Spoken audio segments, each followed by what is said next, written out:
रामकृष्ण हरी मंडळी, हे बघा आज आहे की नाही मला शेंगाच्या पोळींचं ऑर्डर होतं बरं का। आज हे मुंबईचं ऑर्डर होतं, त्यामुळे की नाही मला शेंगाच्या पोळ्या करायच्या होत्या। शेंगाच्या पोळ्या आणि ज्वारीची भाकरी अशा दोन्हींचं पण ऑर्डर होतं। आणि हे बघा शेंगाच्या पोळ्यांची तयारी करायला लागली बरं का मी आता।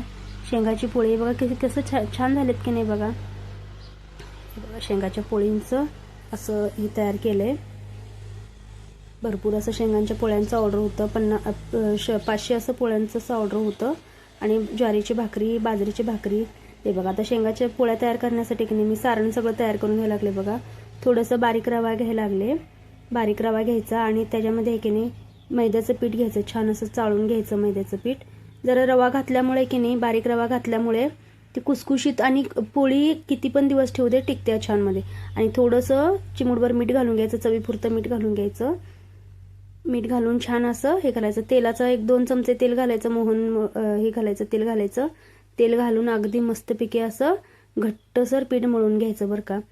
पीठ मळून घेऊन हे बघा थोडंसं पाणी घालून घट्ट पीठ मळून घ्यायचं। छान असं पीठ मळून घेतलं ना की अगदी व्यवस्थित पीठ मुरलं जाते। आणि रवा असल्यामुळे जरासं भिजत ठेवायला लागते बरं का। भिजत ठेवून पीठ मळून हे केल्यानंतर भरपूर छान असं कुसकुशीत शेंगदाण्याच्या पोळ्या तयार होतात। हे बघा आता हे की मी पीठ मळून ठेवलेलं बरं का, 15-20 मिनिटं ठेवलेले पीठ मळून। चला तर आता गॅस पेटवून घेऊया पटकन। आणि गॅस पेटवून घेऊन की नाही त्याच्यावर तवा ठेवून घेऊया। हे बघा अगदी छान असं गोळा करून घ्यायचा। पीठ अगदी मऊसूत मुरलंय बरं का पीठ, आणि रवा पण घातलेलं अगदी छान सारखं भिजले। चला तर आता पोळ्या लाटून घेऊया बरं का आपण मस्तपैकी। आणि सारण जरासं फडफडीत आणि हे राहिलं ना तर अगदी चौकड्याने काटाला सगळं सारण येते बरं का त्याच्यामध्ये। आणि जसं आपण जरासं वलसर करून सारण घातलं तर ते काटाला येत नाही पूर्ण। त्यामुळं मग मी काय करते, थोडंसं असं कोरडं असते ना, कोरडंच घालते सारण। हे बघा भरपूर असं सारण घालून की नाही, हे भरपूर असं सारण घालून पोळी करून घ्यायला लागले ना तर भरपूर होते बघा। छान असं राऊंड शेप करून घ्यायचं मस्तपैकी। जसं आपण मोदकाला गोळा करतोय की नाही तसं मोदकासारखा गोळा करून घेतला नंतर सगळ्या काटोकाट सगळ्याकडे सारण जाते शेंगदाण्याचं। हे बघा आता की नाही छान सर आपण गोल अशी पोळी लाटून घ्यायची बरं का।